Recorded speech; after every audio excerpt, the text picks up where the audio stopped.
For our call today, we have Ben from ECA, who's our life insurance guru, to kind of fill us in on what's new, what's changing, what to watch out for, what to take advantage of. So, Ben, can you fill us in? Hi, everybody. Just a couple quick updates. We had a lot of weather delays in the past couple of weeks. So we've got a couple carriers that were closed for 2-3 days there while they shoveled out, basically. So we've got a little bit more delays than normal with the East Coast carriers. Banner was closed for 3 days. They're getting back to normal. That was probably the biggest impact. Genworth has a little impact, and then the other carriers that are still behind are Trans, Lincoln, and American General. Although Lincoln and American General are getting a little better as of recently. So that's about it for the carrier updates. One other thing I just wanted to talk a little bit about is one of the most common questions I get, and I get questions like this every week, is what happens when my client's labs come back abnormal? Sometimes cases are rated or postponed due to lab findings. Most commonly, it's either A1C. So the A1C measures whether or not the client has diabetes and how well it is controlled.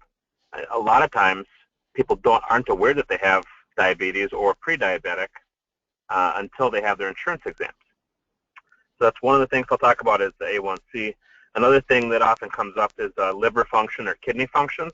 That's probably the second and third, probably tied as far as most often as far as abnormalities. And then the last one I'll talk about is nicotine. So going back to A1C, if it comes back higher than 6.5, that's a diagnosis of diabetes. So if their physician had done that test, they would have had a discussion with them, let them know they have diabetes, start them on treatment. If it comes up and they're at that point at an insurance exam, typically they're going to be postponed. Only very rarely would a carrier offer without them going back to the doctor because they want to be sure that they're going to actually start on some form of treatment to keep that under control. Now, it may only be a change in diet, since that is, in the still normal range for diabetic control. Because the goal for diabetes when they're treated is to keep that under 7. When they're treated under 7, it's known and they're getting good follow-up. We can get them back to standard rates, and some carriers can go a little better than standard. So if that's the concern, they want to make sure that they get in and get treated. If that A1C number is in the borderline range, which it depends on carrier to carrier, but the guidelines are typically anywhere from 5.7 up to 6.4. They're going to be treated much the same as diabetics or prediabetes, which is underwritten very similarly to diabetes because they're already on that path to that. So they're going to see the same type of things where they may need to go in and see a doctor to get an improved rating, or they may be limited to standard or standard plus as far as where they would fall within that spectrum of ratings. So when the A1C comes back abnormal, if there's any cases that you come across and you want a little better explanation on that, we can look at those on an individual case basis. But usually the best thing to do is have them go see their doctor and get their labs worked up. A doctor may do some additional testing, put them on some treatment. As soon as they can show that that's stable and under control, they can either get an offer or get an improved offer. Very similar things with the liver and kidney functions. Liver and kidney functions can be impacted by acute illnesses. They may have just been sick in the preceding weeks. They may have had some back pain and have been taking ibuprofen and Tylenol. That can throw off both. There may be other medications around that have interactions.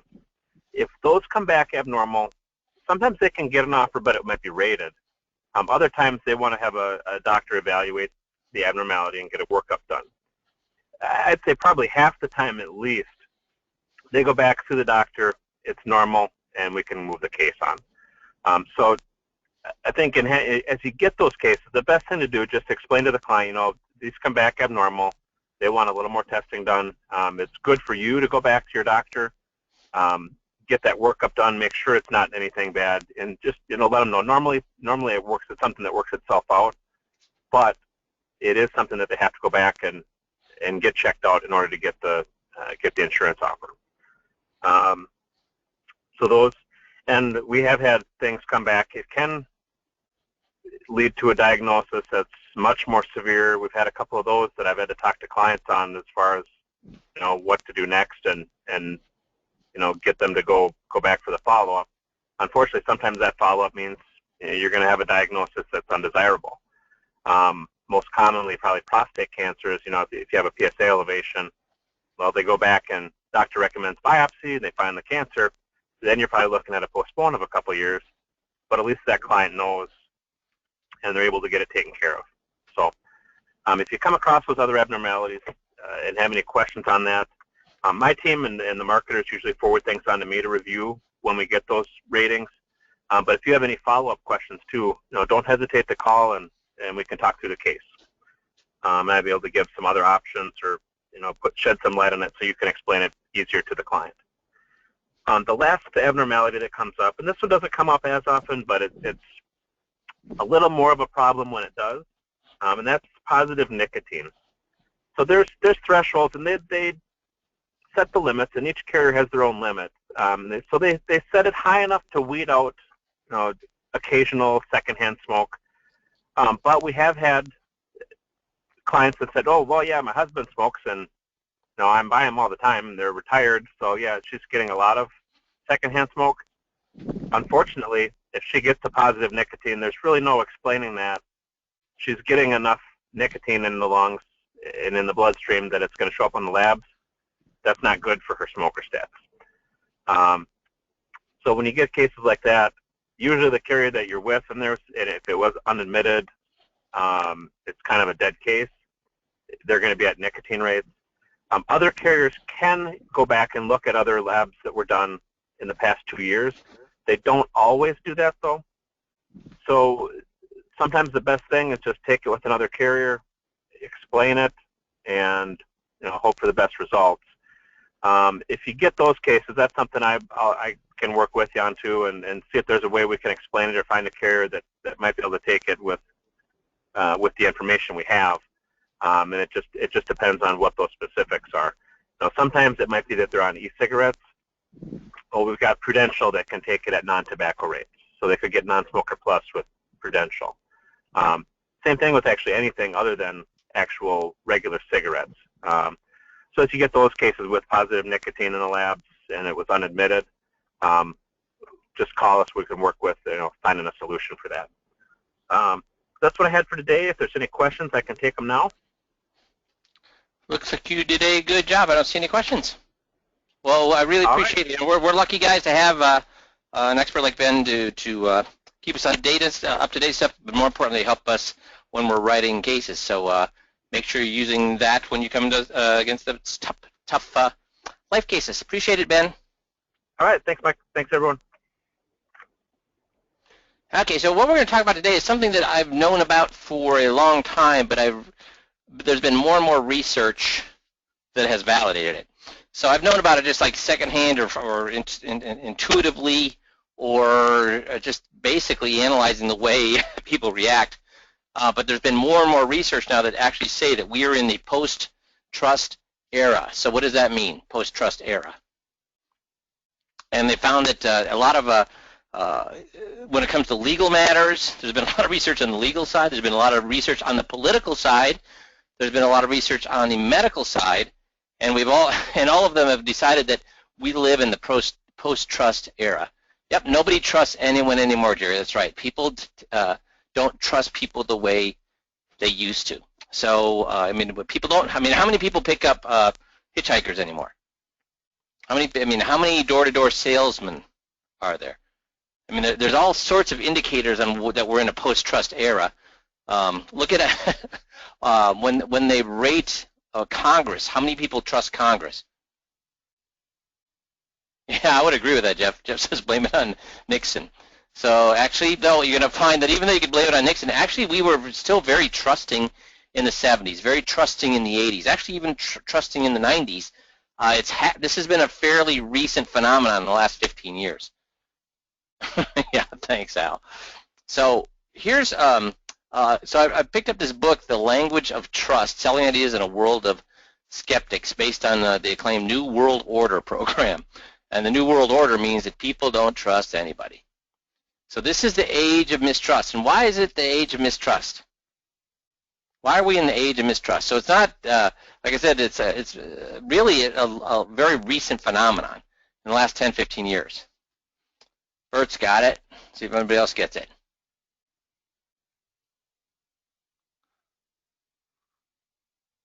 Yep, Fred's got it. So Bert's got it and Fred's got it. So you can Google anything because it searches our online information exactly. So much more information. Like how many, I've asked you this before, how many financial experts are there on your block?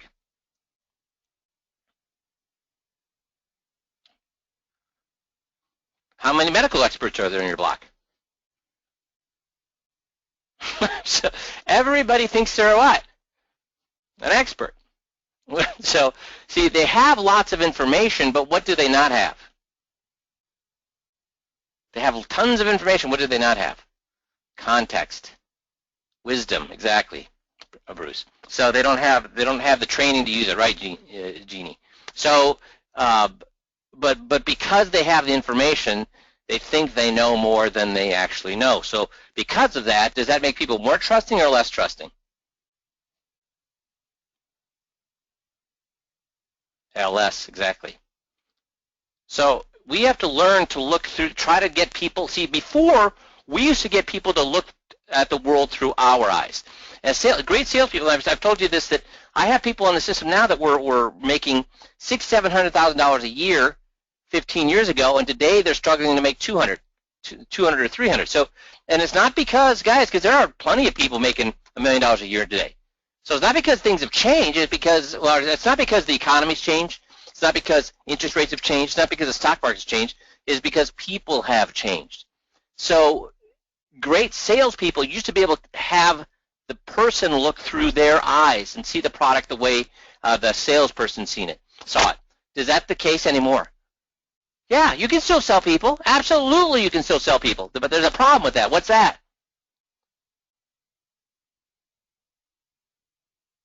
What's the problem with that? When you sell them, they go home and do what? Search it, and what do they find, Fred? See, there's a lot more I need to think about it today as there used to be. What's the I need to think about it today for? They want to go home and do what? Research it. So what we need to do in the world of the post-trust era, we have to not try to change people's, we can't try to get people to think like us. Instead, we need to think like them. So does that sound familiar to what we train you with 5Q? We can't be trying to get you to look at the world through their eyes. We need to look at the world. We need to look through the world through. I'm sorry. We can't get them to look through the world with our eyes. We have to get them to look through. We have to. Boy, I'm having trouble this morning. We have to look at the world through their eyes. See, people don't want to be told what to do. They don't want to be told what to think. They don't want to be told how to act. They don't want to be told that they're how the world works. So again, that's something that we emphasize, because we say what? Any point worth making must be made by who? Them. It has to be made by them, because anything, so, and I've been doing this since 1998, this whole methodology, or actually 97, so when I started to develop it, is that I learned in 1997 that, you know what, even, and that was post-trust era, because really this has just started since the early 2000s, at least to a large degree. But I learned that any point I made, they could, not necessarily would, but could argue with. And do they argue out loud necessarily? Or do many of them just argue in their heads? Yeah, they argue in their heads, exactly. So you can't tell people what to do, think, whatever in the post-trust era. I don't even think you should have been doing it in the pre-post-trust era. So you need to be let them make up their own minds. See, today we have too much information, and they've seen behind the curtain. What do I mean by that?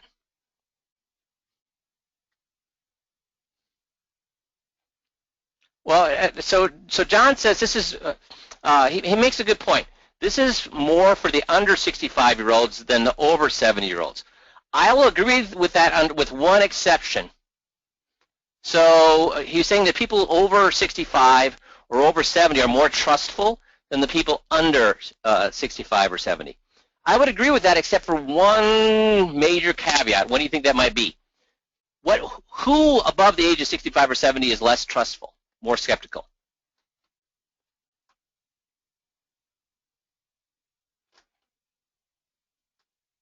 I'm hearing people say women. That's not the case.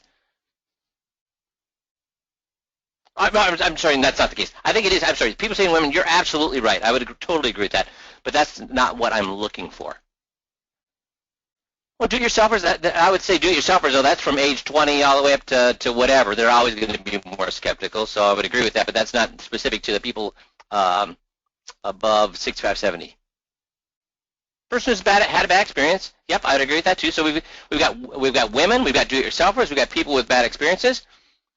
What kind of person do you, somebody got it, Sir Gary got it. People with large amounts of money. People with large amounts of money. Doesn't matter whether they're below 65 or 70 or above 65 or 70. The more money they have, the more skeptical they are. Why? The more money they have, the more skeptical they are. Why?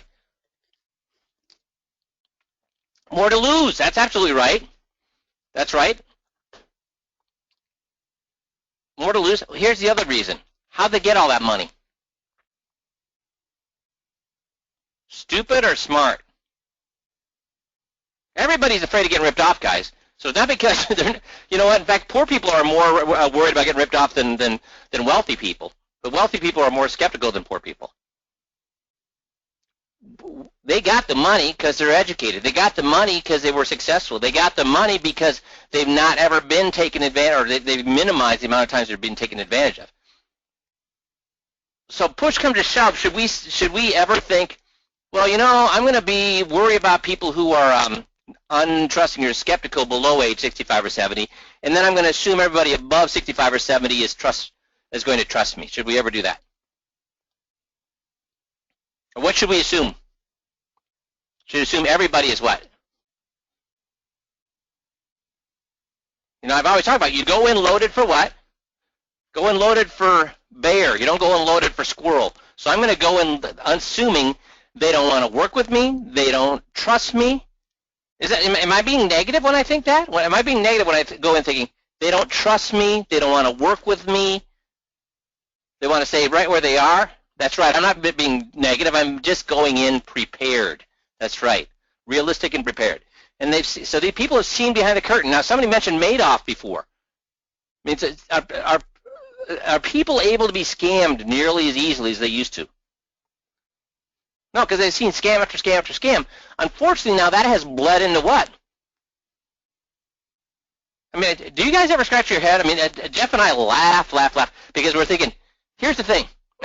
People are taken advantage of all the time, and yet the people we meet with are super skeptical about absolutely above-board things that are going to put them in a better position. We're like, where are these people? Where are these trustworthy people? These people that fall for these scams because we never run across them, because we have perfectly above-board, good solutions, great solutions to put them in a better position, and they are skeptical about us. It's because now that they've seen behind the curtain, guess how many curtains they're looking behind? Where do they see curtains? They see curtains everywhere, so they're constantly looking behind. What's the catch? What's the catch? What's the catch? So now they've seen so many scams, they're worried about scams everywhere, and they don't want to be told what to think. So now in the book, this is a quote right out of the book, the most credible and effective sales pitches today are often not sales pitches at all. They give information, not hype, and put the control in the hands of the consumer. What does that sound like? Us, exactly right, Fred. 5Q. So I've been doing this since 1997, and this is brand new technology right off. This is brand new science right off the press. So intuitively, we've been doing with 5Q what now they're proving is the best way to sell, which is not to sell. See, the secret to closing the sale is what? Remember I've told you about, those of you who know my history, am I a good closer? Good or a lousy closer? personally. That's right, John. That's what we do. I'm a bad closer, so I had to figure out a way to not close them, but let them close themselves. You don't close the sale. So 7 things that have changed in the post-trust era. Number 1, everyone has their own version of the truth now. Facts no longer sell. So we have a proof of that happening in Iowa today, right? Which is what? There's lots of facts out there, but how are those facts used?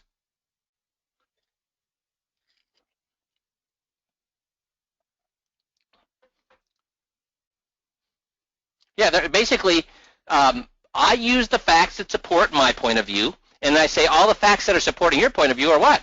Wrong. And then you're using all the facts to support your point of view, and you're saying all the point of views, the facts that I'm using to support my point of view are wrong. So everybody now has their own version of the truth. You know, before Fox News and MSNBC, the news was a lot more balanced. Now, guess what? If I'm a liberal, where am I going to go watch for my news? And if I'm a conservative, where am I going to go watch for my news? We watch what, and we go to the websites that what? Support our point of view or give us the other person's point of view? Only go to where it supports our point of view. So everyone now has their own version of the truth. Now also, here's a huge one that affects us. Your truth is not what matters to everyone else. See, working in the industry changes the way you look at the world. Here's some examples of that. Back in the when interest rates plummeted and cap rates on fixed products went way down, insurance companies started pushing income benefit riders. Now, up to that point, most people weren't all that concerned about making income from their investments. They had their investments on the side, and they would pull what they need every year, but they didn't want them to turn into just income every single year. But when I talk to advisors now, guess how many of them tell me that, oh, my clients want income, my clients want income, my clients want income. And then when I actually start tearing into what they're doing a little bit more closely, guess what? Do you think the clients ever ask for income?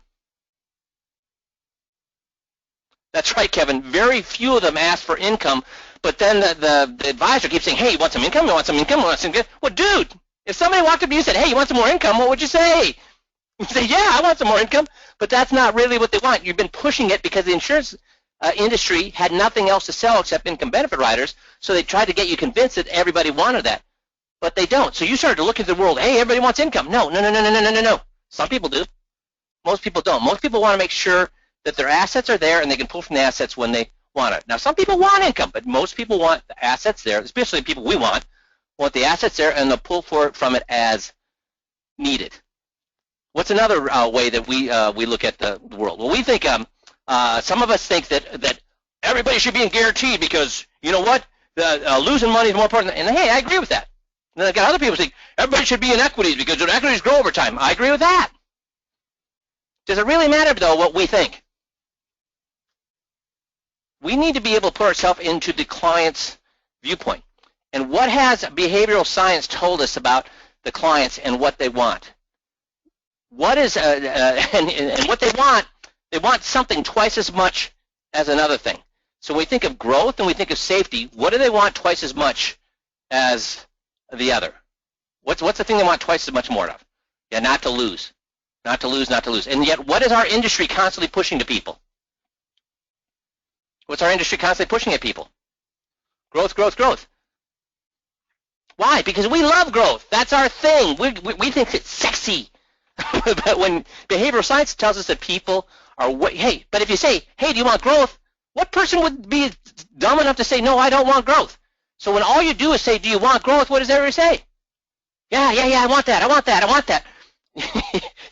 You have to be, though, understand that not just say, hey, do you want this, you want that, because everybody wants everything. Our eyes are bigger than our stomachs, right? We want everything. Instead, you have to take a step back and see what they really want. Look at the world the way they look at it. This is more, the Fifth Amendment is dead. Silence is admission of guilt. This is more that if you ever get caught doing something wrong, if you've ever made a mistake, or if the markets are down, which, do clients view the markets being down as our mistake? Do clients view the market being down as our mistake? If they're in the market? Yeah, they do. So anytime there's a possibility that your client is thinking you made a mistake or you did something wrong, what do? What do you think that the first thing you got to do is? Yeah, I would do that. Get in, and how soon? You wait for them to call you? You wait for them to contact you? You do what? You get on the phone. You be proactive. The Fifth Amendment is dead. Do not sit there silently. Silence is an admission of guilt. You're slinking around. If there's a problem, how quickly do you pick up the phone? And Missy, you've been working with me for 17 and almost 20 years. If I had a client with a problem, or I have an advisor with a problem, how quickly do I pick up the phone? Maybe Missy's not there. I guess she's not there. Well, I'll tell you. I'll ask you guys. Do you think I wait till the end of the day? Do you think that I wait till next hour? Do you think I wait till after lunch? Guess what I do it? Chop, chop. And besides that, think about it for your own sakes. Are you under more stress waiting for that call of that angry client, or is it better to pick it up and be able to frame it in a more positive manner up front? Just take care of the stress right away and move ahead. Yeah, you're thinking about it all day. Number 4, you can only tell one story. Tell more and you get caught. In other words, what is this saying? You can only tell one story, tell more and you get caught. Be what? Consistent. Consistency builds trust. Consistency builds trust. Don't tell more than one story. You are the least credible source of information. What have I told you about this? Again, it comes right back to what? What's our adage that I repeat over and over and over again? Since you're the least credible source of your information, what do? Any point worth making must be made by them. So why do I ask questions all day long? Why do I ask hundreds of questions? A lot of guys say, man, I listened to your training tapes. You've asked 400 questions in that hour. Why? Why do I ask 400 questions? Because anything I say is a big fat lie. They don't trust it. They think they're skeptical.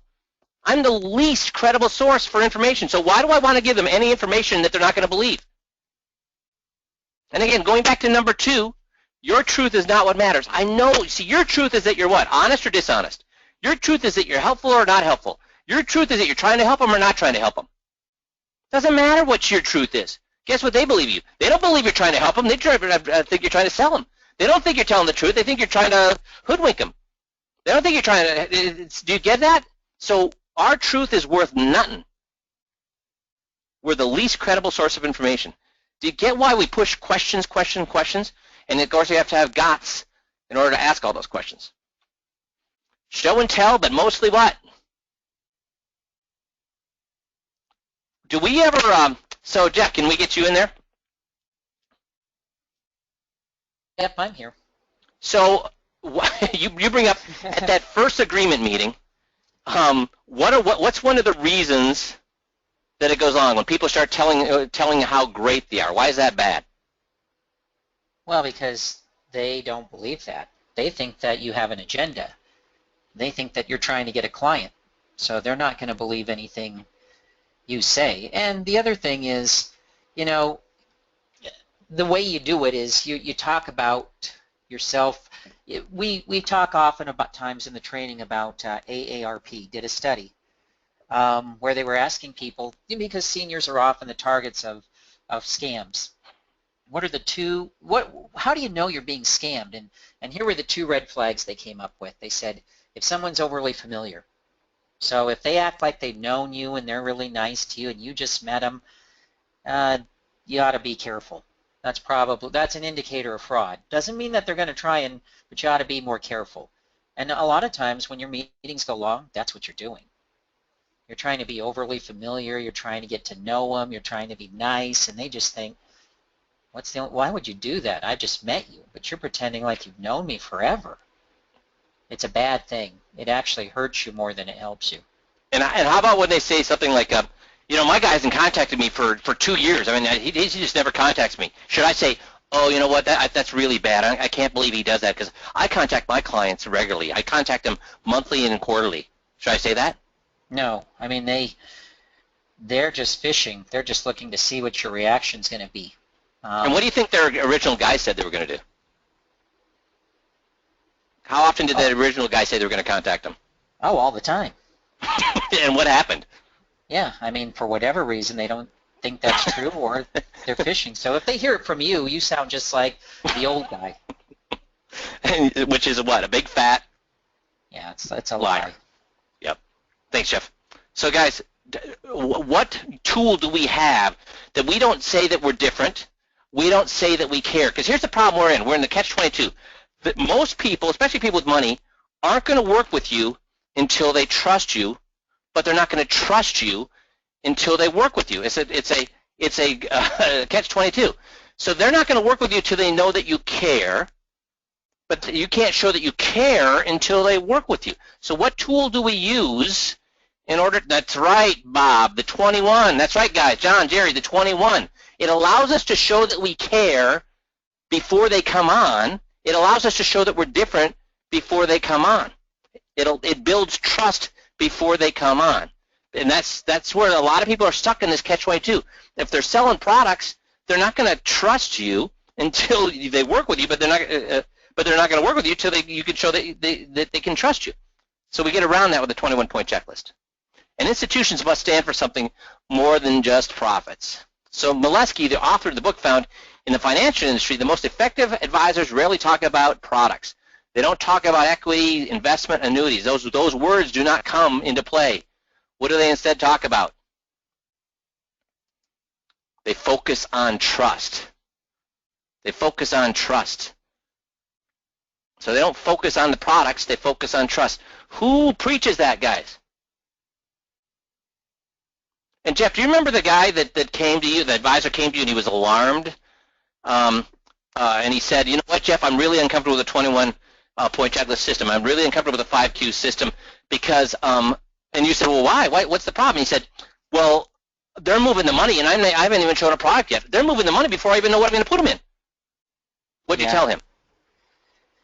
Well, the key of the 21 is I want them to say in their own words, I don't want to work with him. They're not saying anything about you. And then we'll take it to the next step. They're asking you, now that I decided I don't want to work with him, what are my options? We'll find options, don't worry. Now that we're in the red zone, we've got plays for the red zone. Just talk to Jeff and Jerry. They'll give you some products. We'll give you talk to Mike and myself. We'll give you some ways to present those. And yeah, there's no problem. The hard part is getting them to divorce their guy. Once they've divorced their guy, the easy part is figuring out what to do. So if we're divorcing the guy, then what are we focusing on, Jeff? We're focusing on him. No, we're focusing on lack of trust of him. There we go. Yeah, him and trust. Him and trust. That's what we focus on. We don't focus on products. If we get them to distrust where they're currently at because he's not doing his job, and then they transfer that trust to us, that's perfect. Do we need to worry about what product we're going to sell? And guys, the guy that was worried about the fact that they're moving all their money before he's even presenting a product, what would you say to that guy?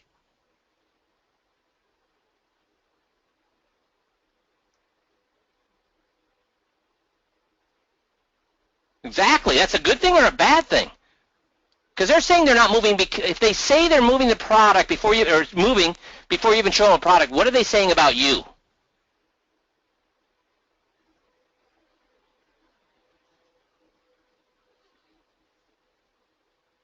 And John, so I have a question here. At the seminar, we say we work for free. When do we say we work for free? Do I ever use the fact that I work for free? Do I ever use that term? That's right, Eric, never. I never say that, John. And if you're saying it, you better get your ass on the phone with me so we can fix that. Because if you say that you're doing the 21 for free, that's going to be a problem. It's not implied. Who says, guys, on the win-win slide at the outside the box, who tells us that we get paid, even if they don't work with us, that we get paid? Who tells us that over and over and over? They're paying us. That's right, Craig. Craig, and you just nailed an event hugely. So Craig's first event, he nailed it. So congrats. And one of the things I told you, Craig, was what? You got to nail that win-win slide, which means what? You need to have them, the audience, tell you how you get paid that you're going to be dancing a little happy jig even if they take all your information and they take it all back to their financial advisor, their broker, their accountant, their attorney. Why are we jumping up and down happy if they take all of our information, don't work with us, leave us sitting there holding the bag, and they ride into the sunset and bring it all back to their current advisor? Why are we happy? Why? That's right, Craig. Their professionals are now referring to us. So did I mention the word free in there anywhere, guys? No, they're paying me by what? I say, listen, you help me by letting me help you. Where's the word free in there? It's not in there. So you're exactly right. You better not be using that word free. If you are, you're missing the whole concept. Okay? The other thing we do is keep a balanced view. So do we ever say something is great or something is bad? Yeah, we do. But we say what? One or the other or both? When I say they, when we say we don't, we have them say it. But do we have them see that something is just good and something is just bad, or we have them do both? Both. That's right, John. That's right. Both. We show both sides, Kevin. Right, and Jeannie. So we never overpromise. They'll not believe your promise. So we don't say this will guarantee your money. Instead, we say this will protect a portion of my assets. This will protect a portion of your assets. See, they don't believe the guarantees anymore because they've been told guarantee, guarantee, guarantee, and then what do they find out about guarantees? Now, I still do use it in the liquidity portion where I talk about a money-back guarantee, because is that in writing? It is. Also, the one mistake this book made was that they were talking about selling. In other words, they were talking about selling, telling, preaching, and teaching, and they're telling you a better way to tell, sell, preach, and teach. What they did not emphasize is asking questions. What they did not emphasize is you can't say anything. They were saying if you're going to say it this way. If you're going to prove it this way. But what have we found about saying and proving? It's impossible. Or it's very, very difficult, and it's going to come back on you. So the only thing this book missed was the fact that we should be letting them say these things instead of telling them these things. So the best way to connect with customers is admit fallibility. They found this was another major thing. Was the best way to connect was to admit fallibility. Can anybody give me an example of where we admit fallibility? We have a term for it, and we use it when we're asking questions and the client does something, and then we immediately do something back. Where do we admit fallibility? Fallibility. Fallibility means you admit that you have a fault. Fall on the sword. Good job, Bert and Steve. That's right, Craig. Todd. That's right. We fall on the sword. So when somebody says something wrong, or they get confused, we immediately say, "I'm sorry. You know I asked that question completely wrong. I'm putting the cart before the horse. I apologize." And then we circle. So I'm saying, whose fault was it? Mine. I'm saying that I admit fallibility. I admit that it was my fault. If they answer a question wrong, what do I say? What's the first thing I say when they answer a question wrong? See if anybody can get this. See who's been paying attention the last 6 months or so. We say, "I'm sorry, I'd agree with that too." Ah, very good, Jerry. That's right, Todd. Very good. So we say, that's right, Steve. So we say, you know what, that's what I thought. When somebody asked me that question, that's exactly what I said, and here's why I said that. And then I explain why I had the wrong answer. So then I'm admitting that I'm what? Fallible. And then we're both saying, hey, we're both in the same shoes. We both made this same mistake. So I don't say, and again, do I make mistakes where I correct people? Absolutely, but that's not what we want to do. The best way to communicate is if they say something wrong is we say, you know, that's exactly what I thought, and here's why I thought that. Boom, boom, boom, boom. That's the right way to do it. So you're admitting that you're fallible. How many advisors like to admit that they're fallible? None. But they found the best way to connect with customers is to admit that you're fallible. So language of trust validates objections. So this is huge. Because what do we say? If somebody says, I hate annuities, what do we say? Somebody says it. Yeah, I do too. In fact, I say what? I hate them more than you do. So is that validating objections? Is that what you were taught before you came on with 5Q? I'll tell you it is absolutely 100% not, because you guys sweat. Sweat comes down your forehead when you validate their objections, because you think that if I validate their objections, there's no way around it. But what have you found when you validate objections? And Big John, you've done this very, very well. So what have you found when you validate objections? Does it hurt you or help you? Yeah, the walls come down, Craig. The walls come down. They help. Because it changes the whole conversation. Because if they object and you're not countering, what can they not do? What happens to the argument? If they object and you say, man, your objection is right on target. In fact, I believe that more than you do. What happens to the argument? It's gone. There's nothing for them to grab onto. And they're finding that that's exactly what you need to do in the world of trust. Don't overcome objections. Validate them. And that was 180 degrees from what everybody else in the industry does, isn't it? So your goal with a skeptic is to have a dialogue. What does that mean? Why do I have dialogue in red? We don't want to tell, sell, preach, and teach. We want to ask questions, I'd write Jerry, and let them answer. We want to be personal, plain spoken, positive, and plausible. So when we're doing all the talking, are we being personal? Because personal means it's about them, not about me. Plain spoken means that it's something that they understand. Positive, I think you can be positive and do all the talking. Plausible, I don't think you can be plausible. Why can you not be plausible and do all the talking? Because anything you say is a what? Big fat lie. So the first thing we're talking about is think like a wise man, but communicate in the language of the people. Think like a wise man, but communicate in the language of the people, which means what? We should be talking plain and simple, or we should be using big words and industry slang. I've actually had to fire 2 people in the past 2 years because they both told me they like to use big words. Now, guys, do you think that it'd be possible for me to use big words if I wanted to? But do I? No. In fact, I use almost gutter language. I mean, I use the lowest level of language there is. Why? That everybody understands it.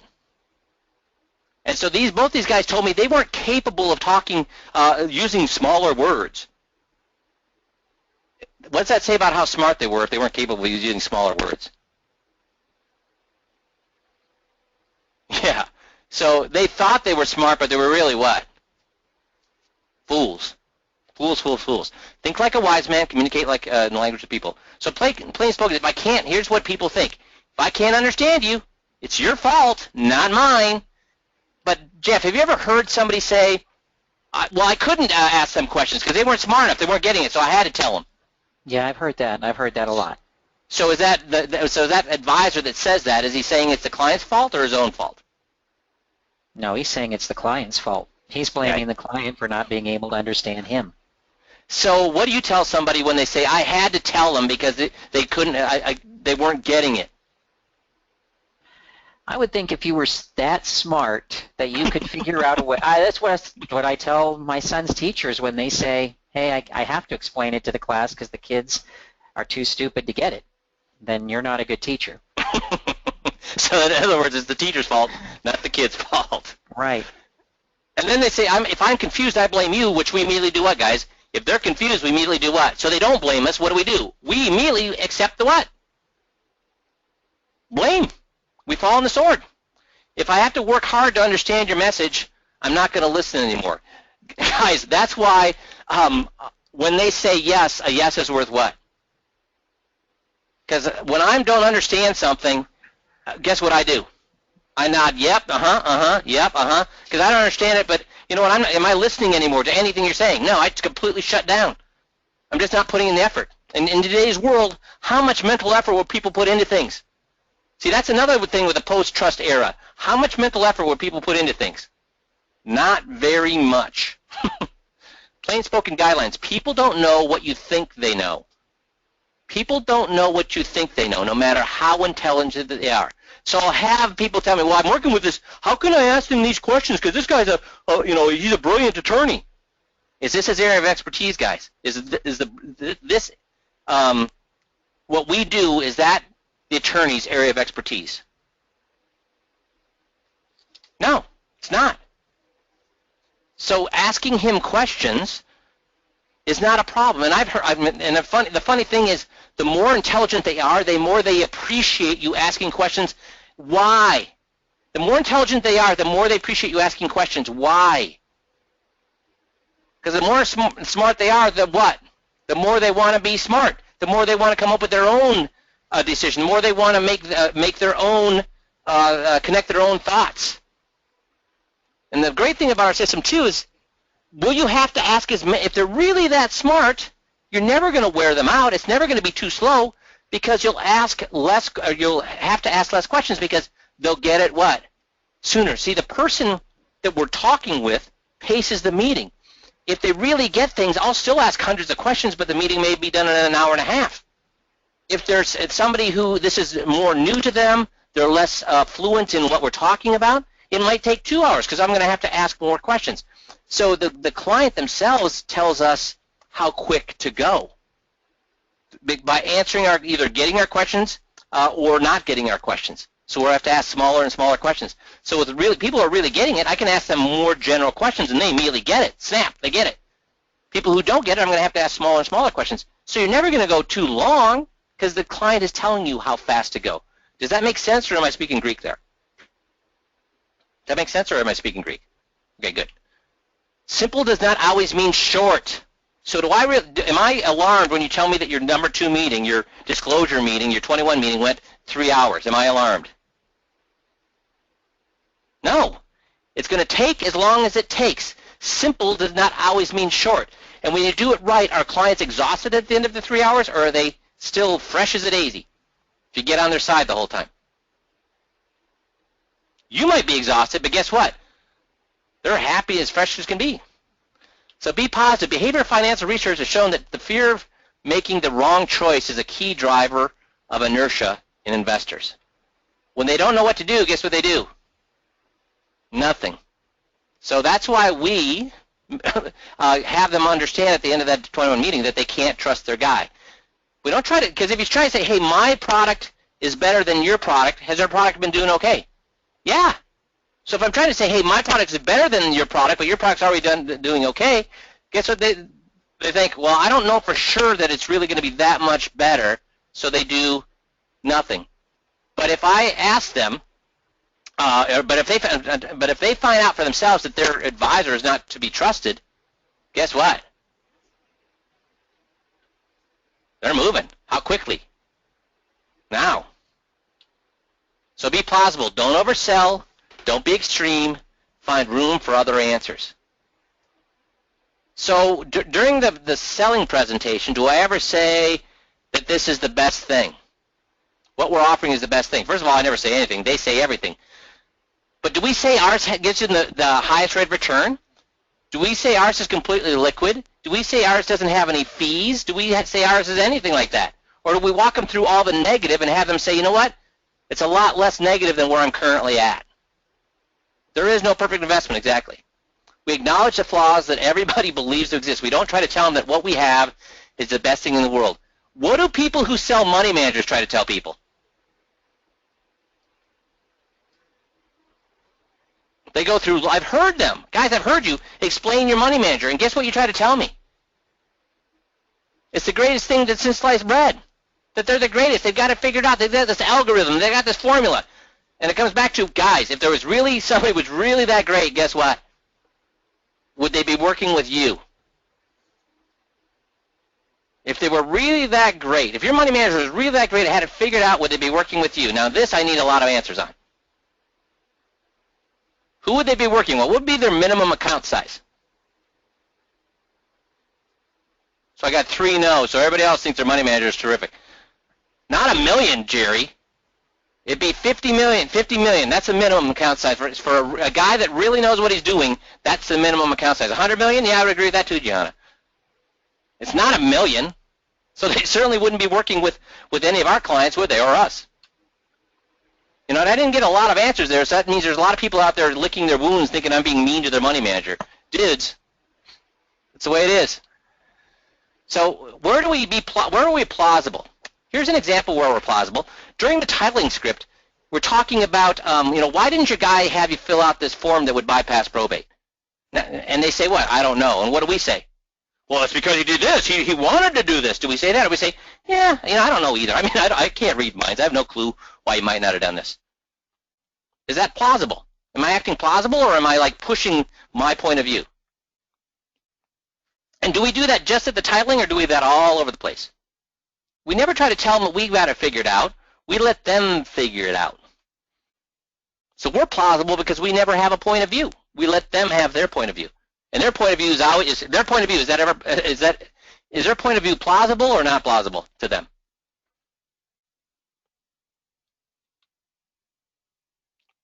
When they're making up their own minds, is their point of view plausible or not plausible? Yeah, it's 100% plausible.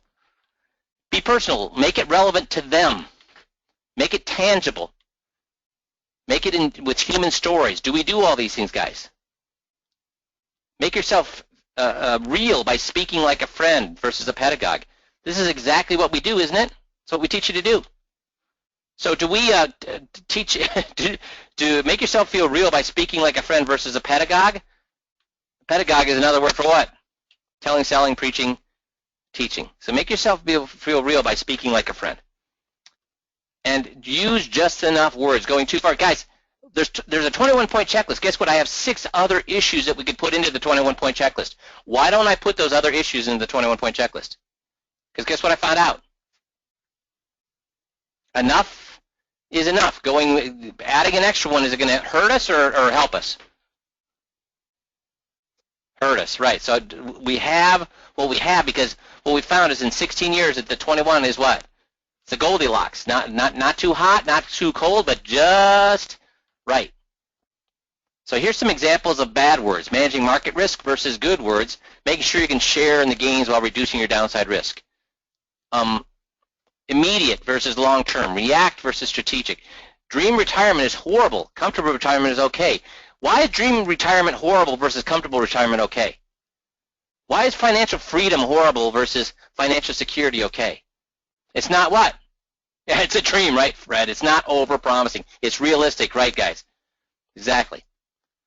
So if I'm going to tell them something, do I give them the good news first or the bad news first?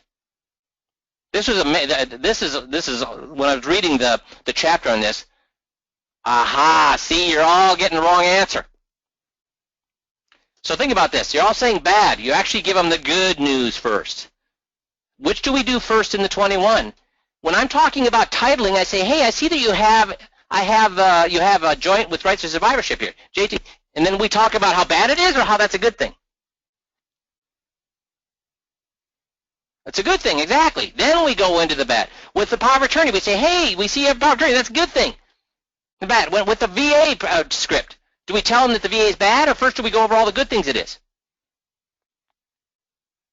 The good. See, what they found out, if you start with the bad news, guess what they never hear? If you start out with the bad news, guess what they never hear? They never hear the good because they turn you off. So we always start, every single one of the 21 issues, we start with what? The good news.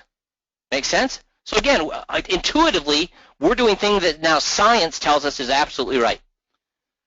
In seeking the truth, you have to tell both sides of the story. Walter Cronkite. Do we do that, guys? Do we say anything's absolutely good or everything's absolutely bad, or we say both?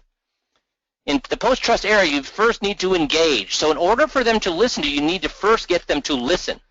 So engage means give them a reason to believe you're going to do something other than just argue your point of view blindly to sell your product. How do we do that, guys? This is the first thing you need to do in order to get them to listen to you. How do we do this? We have a tool for it. Give them a reason to believe that you're going to do something other than just argue your point of view blindly to sell a product. See, I'd agree with that. What else? We have a tool. The 21, Craig. The 21, Bob. Exactly. What does the 21 do? Are we pitching products here, or do we spend the first 40 minutes doing nothing but what? Providing value. Are we blindly selling our product when we're doing that? Or are we giving what? We earn trust. That's right, Craig. No selling. That's right, Jeff. And we also do it with setting the tone. We say, hey, would it be okay if I share with you what happens in the next hour or so? Why are we doing that? Are we saying, what does that say to them? You're in control. We're not going to do anything without your permission. Hey, here's an overview of what's going to happen. I know you might be nervous about that. See how everything that we do is doing this very thing, isn't it? Getting permission. And the 21 itself. We also you need to talk about common ground. That's why if you notice, all my stories revolve around doctors, travel, really easy math and people just like them. Why? Travel doctors, very easy math, and people just like them. Why? How many people have had experiences with travel, doctors, easy math? Why don't I use golf, football, or tennis? Why don't I use those? When I talk to you guys, I use that because many of you guys are athletes. Why don't I use that with my clients? Many of them don't golf. Many of them don't play tennis. So, but everybody's traveled. Everybody's had experience with doctors. Everybody's done easy math, and everybody's dealt with people just like themselves. The goal of engagement is to, when you do not have the dialogue to explain things, you will use everything to show and tell your story. I think that, or this is what makes you believe that it is impeccable. What he's saying here is basically what? When we're telling, selling, and I've talked to some guys that come on board, and they're telling, selling, preaching, and teaching, and they think they're telling, selling, preaching, and teaching. I'll give you an example of that. With our selling presentation, the way we do our selling, for example, the one-way presentation or the 50% FIA presentation, I've had guys say, yeah, that's exactly what I do. And is it, guys? Are either one of those presentations exactly what that guy's doing before he came on with 5Q? No. He's telling, selling, preaching, and teaching, but he thinks it's what? Awesome. So it's just what Michael's saying here. When you do not have the dialogue to explain things, you will use everything to show and to tell the story. I think that is what makes you believe that is impeccable. When you're doing all the telling and selling, guess what you're not giving the other entity the opportunity to do? Say, I don't get what you're saying. I don't agree with you. So if we're not giving them an opportunity to say, I don't agree with you, or I don't know what you're saying, or I'm confused, we think we're what? They're just, because the client's just sitting there nodding their head, So we think we're awesome. So do you get how that's a danger? We think we're brilliant because when you're doing the telling, selling, preaching, teaching, and I've had people like at the outside the box, I'm listening to tape, and they're saying, well, Mike, but they were nodding their heads and they were saying yes. So they can't figure out why they didn't get a lot of appointments. They say they were with me the whole way. They were nodding yes, and they were nodding their heads. If they're nodding their heads and saying yes, what's that worth, guys? Diddly-do. Means you're doing all the telling, selling, preaching, and teaching. So when the author listened to high net worth people talk about their advisors, here's the main things they were saying. Very attentive and very responsive to my statements. In other words, the advisor spent a lot of time what? Listening. Right. He understands me, which means the guy spent a lot of time what? Listening. Oh, GOTS too. You're exactly right, Craig. Very attentive and very responsive to my statements. That's GOTS right there too, isn't it? He's patient in answering my questions and listens. Listening, listening, listening. What do we teach you to do? We teach you to what? Nothing you say is worth anything. 2 ears and 1 mouth, right, Fred? If at all possible, anticipate and dissolve the objections before they happen. Guys, a lot of you, when you first learn the scripture, you're like, this is a little clumsy. This isn't exactly how I would do it. Why are we talking about this stuff? And then you find out what? The story you're telling is preventing an objection that is going to occur about a minute in the future. So we anticipate. That's the great thing about 5Q and about the 21-point checklist is we've done it probably, we've got 50,000 recorded. We've probably done it 60, 70,000 times. We know where the objections are, so guess what we've done? That's why when you ask Jeff or myself, well, what do you do if they say this? What do we tell you? They're not going to say that. How do we know they're not going to say that, guys? When you say, well, what if the client says this? And Jeff and I say, they're not going to say that. How do we know that? Because the script has been designed to anticipate their objections. And if you do the script appropriately, it's impossible for the client to say that thing you're worried about. Does that make sense? Handling objections, agree and amplify their objection. We've already talked about that. This is from one of those websites where it's funny math answers or funny test answers. So the question was, find X. So the kid circles X right here. And the teacher said, no, that's not good enough. So be precise. Hey, is that the correct answer? He said, find X. Did the kid give the right answer? Find X. He circled it. Is that the right answer, guys? So is it the kid's problem or is it the test's problem? So how often do I tell you, be precise, not vague. Don't say them, that, this. You say what? Whatever them, that, this is, say what it is. If that is the market, say the market. Don't say that. If this is a power of attorney, say power of attorney. Don't say this. Be precise. Clarity. A memo must be clearly written because unclear and vague memo will confuse a reader, leading to delay and no action. So if that's a point with a memo, guess where else it's a point? It's when we're communicating to a client. Now, a lot of guys are saying, "Oh, Mike, I need to read this book. Give me the name of this book." Guys, guess what I've done? Guess what I've done? Do you need to read this book, guys? No, because if you look at these two comics here, I spent a lot of time on this test. I should write a program automating. So it's showing that here's what I'm going to do. I'm going to work. I'm going to write the code, and then I'm going to let automation take over. I'm going to have tons of free time. What actually happens in real life? You start to write the code, and then you start to debug it, and say, then you start to rethink it, and say, this is not good, and then you go on going, and you find out you have no free time. It never goes. So here's the thing. Guess how many years ago we debugged it and made this system? So we've taken, all I'm showing you is the theory validating what we do in real life. So I've taken the theory and I've made it into exactly what you say and do.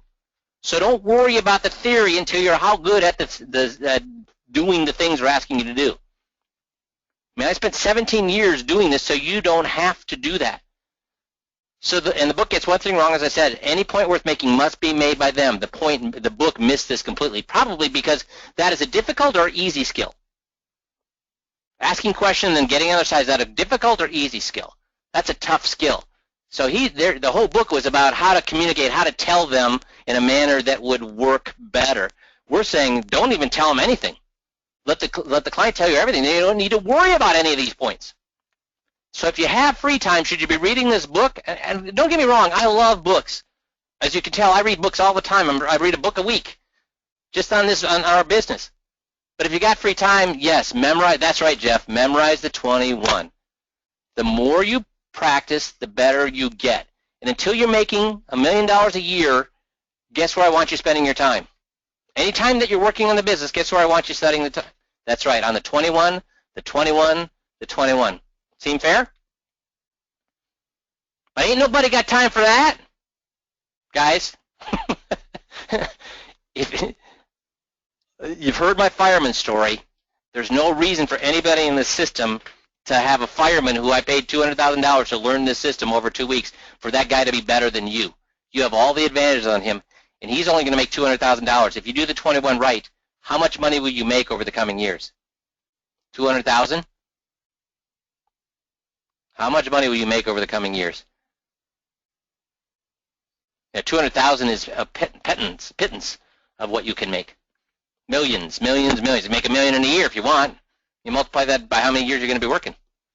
Make sense? So this was theory. Is it okay for me to give you theory every once in a while like this? Where, yeah, $200,000 in taxes. That's right, Fred. That's what you're going to pay, $200,000 in taxes. So I like to occasionally give you theory so you understand that what we're doing is not, actually it kind of is something that I developed with the clients telling me what they want, but it ends up by me listening to what the clients wanted. When they actually do science, they find out exactly what. Yes, that is what clients wanted. So what we did in the field is experimented till we find out what the scientists found, sociologists found, psychologists found is actually what people want. Make sense? So is this somewhat helpful, guys? Good. I hope that at least lights a fire on you saying this is the way we need to be communicating. So appreciate you spending the time today, and hope you have a good week, and we'll talk, in fact, a great week. And then we will talk to you all on Friday. Thanks, everybody.